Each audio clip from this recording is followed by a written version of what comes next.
What's one memory that sticks with you from this car? Well, I met my wife and we were dating and we'd go on dates in this car.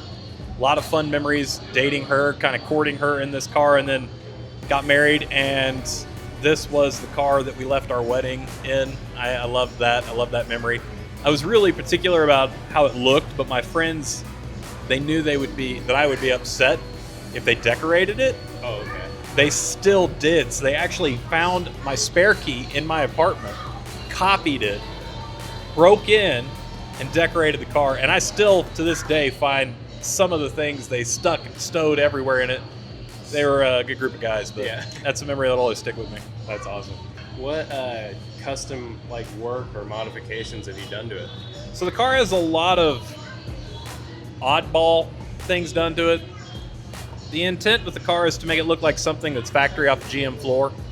Everything on it I've done with that intent, but there's a lot done to it in small ways. So for instance, the wheels are powder coated black, the calipers have been powder coated red. The mirrors are off of a wrecked black Camaro out of a salvage yard, bolted those on.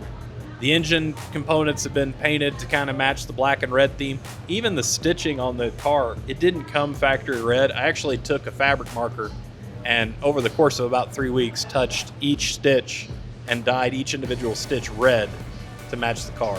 Holy cow, so you're dedicated. Yeah, it's a hobby. That's awesome. So if money wasn't a factor, what is the next thing you'd do to your car? Honestly, I'd probably upgrade to like a Z28 or maybe a ZL1 1LE, something that was a little more limited in number. Okay. I love this car, but I'm not married to the idea of keeping it forever and ever and ever. I would potentially upgrade, but if I'm keeping this, I don't know, I'd love to supercharge it or do a cam kit one of these days. Yeah. Do you like the idea of having a collector car in the future? I like the idea of having something with a limited number. With the Z28, the 5th gen Z28, they only made 1,800 of them. Right. So I like that it's something that's unique and not everybody's got it. You're not going to see them every day. That's kind of cool. Right. Yeah, I interviewed Dan the other day, and he has that Viper out Yeah. front. And that thing, we just talked about it forever because it's like that. It's limited number, limited Right. release. Right. And I think, you kind of get that way with cars, Yeah. Was there someone who inspired you to get into cars or modding or? Yeah, my father was a big car nut. He had a 66 Chevelle in high school and pretty much raised me on working on cars. My first car was a 74 Buick Apollo. It's like a Chevy Nova. Okay. And we fixed that up together. I drove it for years. So Oh, wow. That's sweet.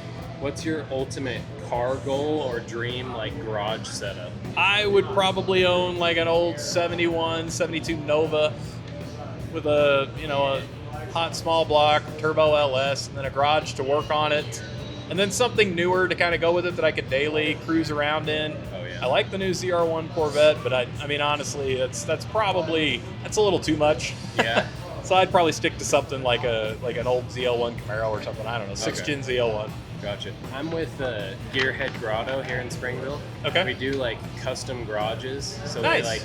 we do with a loft and everything, so you Right. can hang out with multiple cars. It's all for car collectors, and then we have plans to build tracks around the country, so you can have your garage and then race a track on on the the- track. that's cool. Yeah, so that's kind of why I asked that question. Having a custom garage seems like a big thing for a lot of collectors, So Right. that's an interesting thing. So what's one car thing to you, like a mod or something that's overrated or underrated?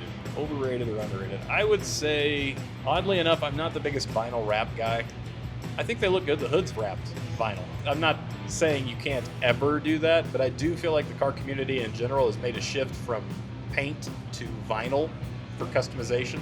I'm kind of a paint guy. I just like paint. What's it like driving your car model in today's world? Do you turn in heads? People like the sound of it? No, I'd say not in this typically. I try to keep it extremely clean because I feel like that's really the only unique thing about it. When I take it to car shows, my goal isn't to be the fastest or have the most time spent working on it, but it is to be the cleanest car in the show. And I'd say, honestly, you'd have a hard time beating me if you came up against me. Down to the fender wells and the undercarriage of the car. So that's something I get asked a lot is what do I use to clean it? That's kind of an interesting question. But in terms of do people stop me on the street? No, it's just a Camaro. And that's okay. Do do you have a specific cleaning regimen? What can you share with us that's good to clean your car? Honestly, hand washing is like, that's where it starts, the basics. A good hand wash and a good power washer will go a long way. Never take it to a Never take it to a quick car whack. wash. It's never seen a quick whack and it never will. Well, that's something unique about it. Keeping it's the cleanest and nicest. That's what I just try to keep it factory and nice and Yeah. Well, sweet. last that way. Thank you so much.